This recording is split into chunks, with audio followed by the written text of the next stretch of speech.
ఈరోజు దేవుని నైవేద్యము మంత్రాలయం దేవుని దగ్గర చేసి నైవేద్యం చేస్తున్నాను. ఎండల కాలం కాబట్టి పెసరపప్పు పాయసం. ఇది తింటే ఎండలకు కడుపులో చల్లగా ఉంటుందని చెప్పి ఈరోజు ఫస్ట్ స్టార్ట్ చేస్తున్నాను కాబట్టి పెసరపప్పు నైవేద్యంతో చేస్తున్నాను. చూడండి, మీకు చేసుకోవడానికి కూడా నిమిషంలో అయిపోతుంది. పెసరపప్పు, ఎండు ద్రాక్ష, గోడంబి, బెల్లము, యాలకులు, నెయ్యి, ఇందులో ఒక గ్లాసు పాలు.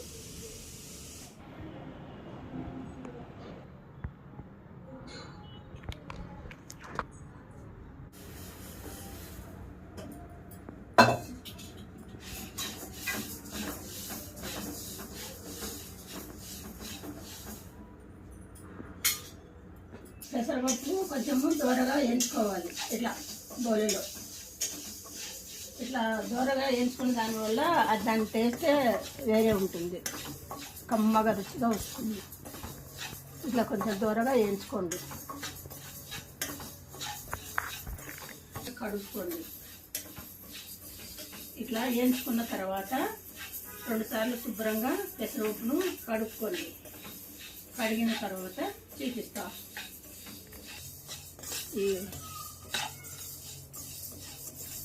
ఇలా పచ్చివాసన పోయేంత వరకు దూరగా వేయించుకోండి. అప్పుడే దీని టేస్ట్ మారుతుంది, మీకు నోటికి రుచి కనిపిస్తుంది. ఇలా వేయించుకున్న తర్వాత 2 సార్లు శుభ్రంగా కడుక్కోండి.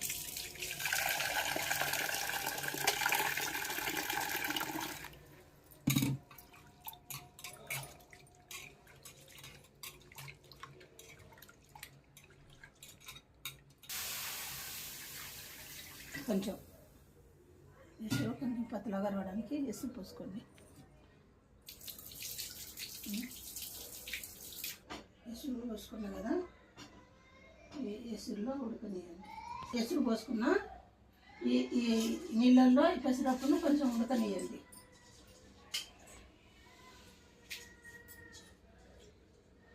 ఇలా నీళ్ళల్లో వేసుకొని కొంచెం శుభ్రంగా కడుక్కొని నీళ్ళల్లో వేసుకొని కొంచెం ఉడకనిచ్చిన తర్వాత చూపిస్తాను.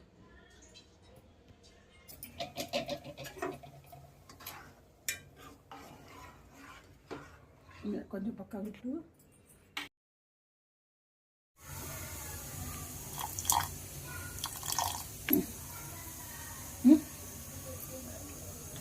ఇది బెల్లం వేసినాను చూడండి. కొంచెం సగం గ్లాస్ నీళ్ళు పోసుకొని ఇలా నేను కరిగించుకొని పక్క పెట్టుకోవాలి. ఈ విధంగా 1 గ్లాసు పాలు పోసుకోండి. దీంట్లో ఇది ఉడికింది కదా, 1 గ్లాసు పాలు పోసుకోండి.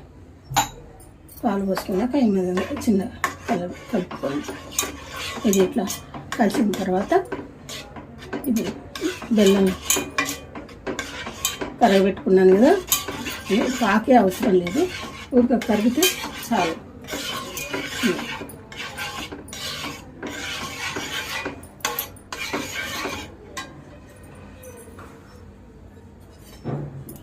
ఇప్పుడే వేస్తున్నాను చూడండి.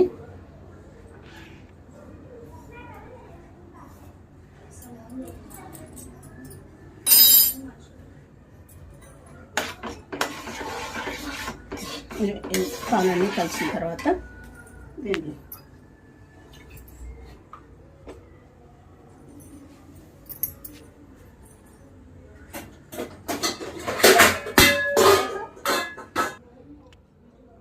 ఇట్లా బెల్లం నీళ్ళు పోసుకోండి.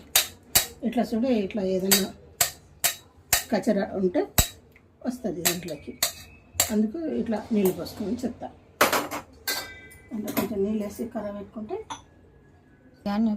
బెల్లం నీళ్ళు ఇట్లా కరగబెట్టి పోసుకున్న దానివల్ల ఏమన్నా అడిగిన చెత్త చెదారం ఉంటే కూడా వస్తుంది.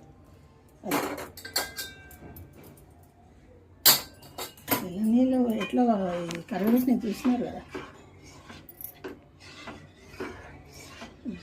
ఇది అయిపోయింది.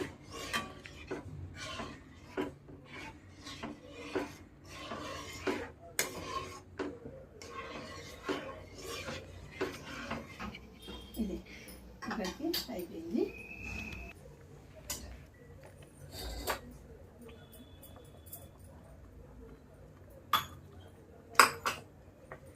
పక్క పెట్టేసి ఇట్లా నెయ్యిలో కొంచెం ఒక ఎక్కువ వేసుకోండి.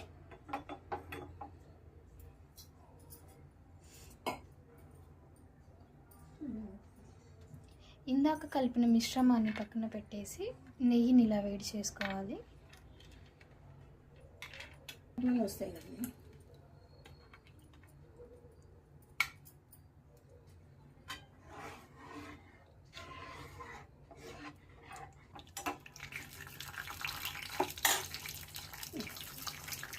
కనిపిస్తుంది చూడు. ఇట్లా గోడంగి వేసుకున్న తర్వాత ద్రాక్ష వేసుకోండి. ద్రాక్ష వేసుకొని కొద్దిసేపు ఎక్కువసేపు పెట్టుకొని మాడి లేకుండా దోరగా అట్లా దోరగా వేయించుకొని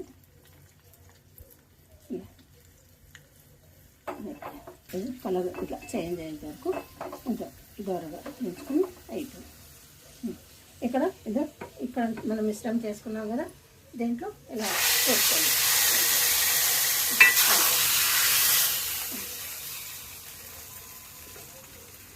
అయిపోయా.